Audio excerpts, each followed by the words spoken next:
Welcome to another episode of Bourbon and Data Breaches, where we cover 5 of the most interesting breaches from this last week. I'm Steve. I'm Connor. I'm Frank. Great. So this week, you have the only show where even ransomware gangs are getting a taste of their own medicine. That's right. The tables have turned. The lawyers are leaking and healthcare data is hemorrhaging. Let's dive into this week's cyber soap opera. Starting off with story number 1. LockBit ransomware gets ransomed, defaced, hacked. LockBit got hacked in a plot twist worthy of HBO. LockBit, the infamous ransomware gang, got hacked. Their own darknet victim panel was defaced and their registration database was breached. No decryptors were harmed in the making of this mess, but the irony is chef's kiss. Okay, so yeah, this one felt different. It's not every day a ransomware gang gets hit with their own medicine. What makes it so interesting is that it wasn't just a defacement. It somehow hit their credibility. If you're running a criminal service and people stop trusting you, your whole business falls apart. So yeah, it shows that even in the underworld, reputation matters. I don't believe I'm saying this, but yeah, it is how it is. Yeah, it's a funny concept when you have crime on crime, and it really shows that ransomware gangs are vulnerable too, right? It's kind of like, a bank robber getting their house broken into and the money they just stole from the bank being stolen from them. So ransomware gangs, even the big ones, not as untouchable as you may think. And I wonder if this starts some sort of trend where there might be more internal ransomware on ransomware attacks going on. Time will tell. Yeah, it's always interesting when a ransomware gang gets hacked or has internal documents leaked. We saw this with Conti during Russian invasion of Ukraine. It seems like there's sensitive internal communications and other items from LockBit, which gives us a really interesting look into the inner workings of these cybercrime businesses. Moving on to story number 2, we've got Daniels and Taylor law firm breached. Akira ransomware has targeted Georgia-based law firm Daniels and Taylor, leaking over 70 gigs of highly sensitive data from client passports and medical records to confidential court documents. It's not just a breach, it's a litigation nightmare. Yeah, this one's interesting. And I feel like I've seen more of these medium, small size law firms having data incidents or ransomware attacks. Not to make assumptions, but generally speaking, a lot of times with the legal industry and other adjacent industries, there's less focus on cybersecurity than maybe industries like high tech. Also, manufacturing industries are a little bit more behind on the cybersecurity technology curve. And we're seeing more and more ransomware attacks on the small to medium sized companies in those industries. Ransomware gangs are seeing it as low hanging fruit. That's not the case for all the companies in those industries, but just a general trend that I've kind of seen. And when it comes to law firms, there's a lot of sensitive information that is assumed to be safe with the law firm.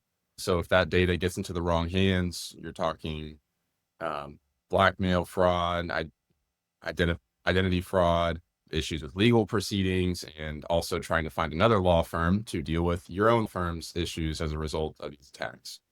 Hopefully ransomware stops winning the fight, but as of today, they are continuing to exponentially increase on smaller companies. I guess this breach hits where it hurts, which is trust. The firms deal with people at their most vulnerable, and losing that kind of sensitive data isn't just a security failure, but more like a relationship breaker.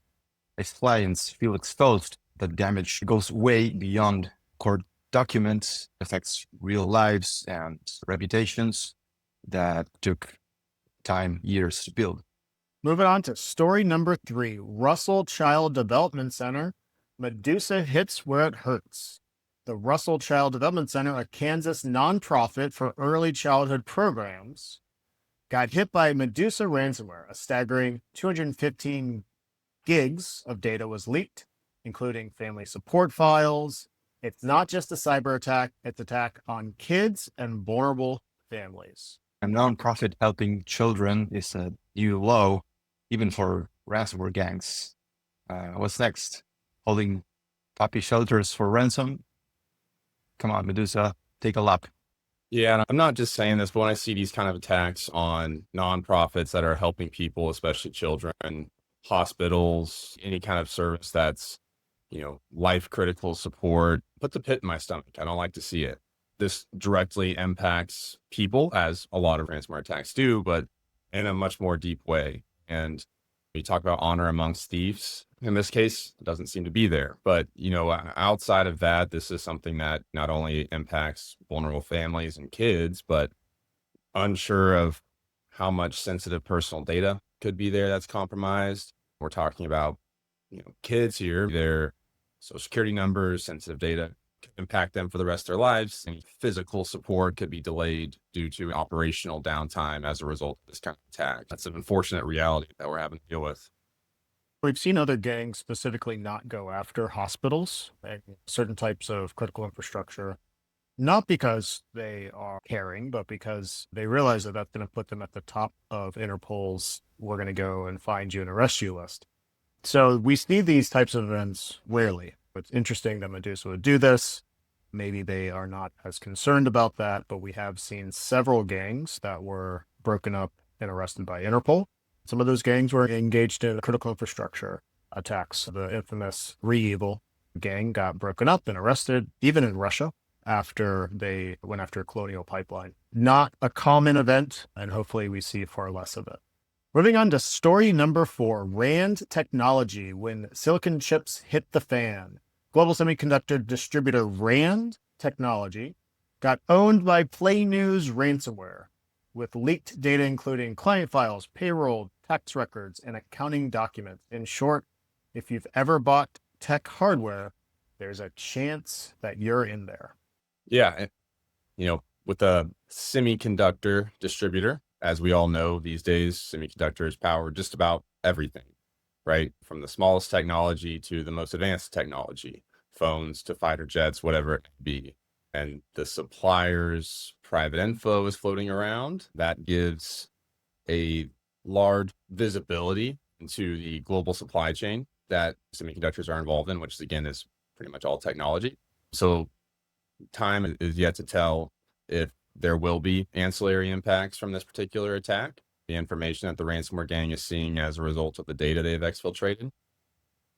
When we see third-party, fourth-party events kind of trickle down the supply chain, this is a prime example where there's probably going to be some additional attacks based off what this Play News has uncovered here. I suppose this kind of breach has a bigger effect than most people could realize. Semiconductors are at the core of, well, pretty much everything. So when a RAND gets hit, it's not just paperwork that's leaked. You can mess up supply chains, hardware, or national security.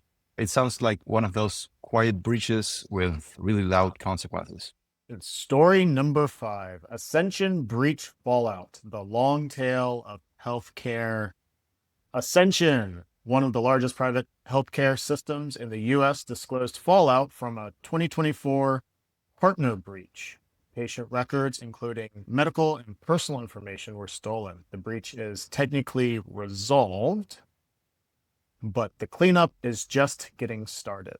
Although the worst thing about healthcare breaches is how long they linger. You fix the systems, sure, but what about the personal data that's out there forever?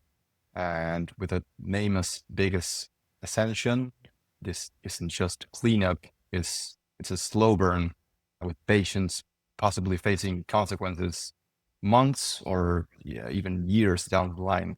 Yeah, here we go again. This one kind of combines some aspects of the previous two that we talked about, right? I don't like hearing these things when it has to come to healthcare. Obviously, this one's been resolved, but there's still a lot of fallout, as we would expect with the kind of sensitive information involved. I think this started from a partner incident, right? Data was shared with the partner, and then that partner had data exfiltrated. So supply chain impacts. Again, kind of combining two aspects from the previous two attacks that we talked about. not to mention all the type of data that's been compromised, the patients that are affected, the PII that's out there, the PHI that's out there. But you have to wonder what kind of HIPAA fines might be involved as well. And then, outside of just the impacts on the business and the people, but regulatory fines, et cetera. This is a pretty impactful event from multiple different angles. And hopefully, for the patient's sake, that things are cleaned up here shortly. Final thoughts for the week. What happens when hackers get hacked? I don't know how I feel about that. This week was brought to you by a ransomware gang getting bullied by other hackers, a law firm leaking secrets, a nonprofit for kids under fire, a tech supplier with its chips down, and a healthcare data still limping from last year's wounds. Which breach blew your mind or made you laugh in disbelief? Let's hear it in the comments section.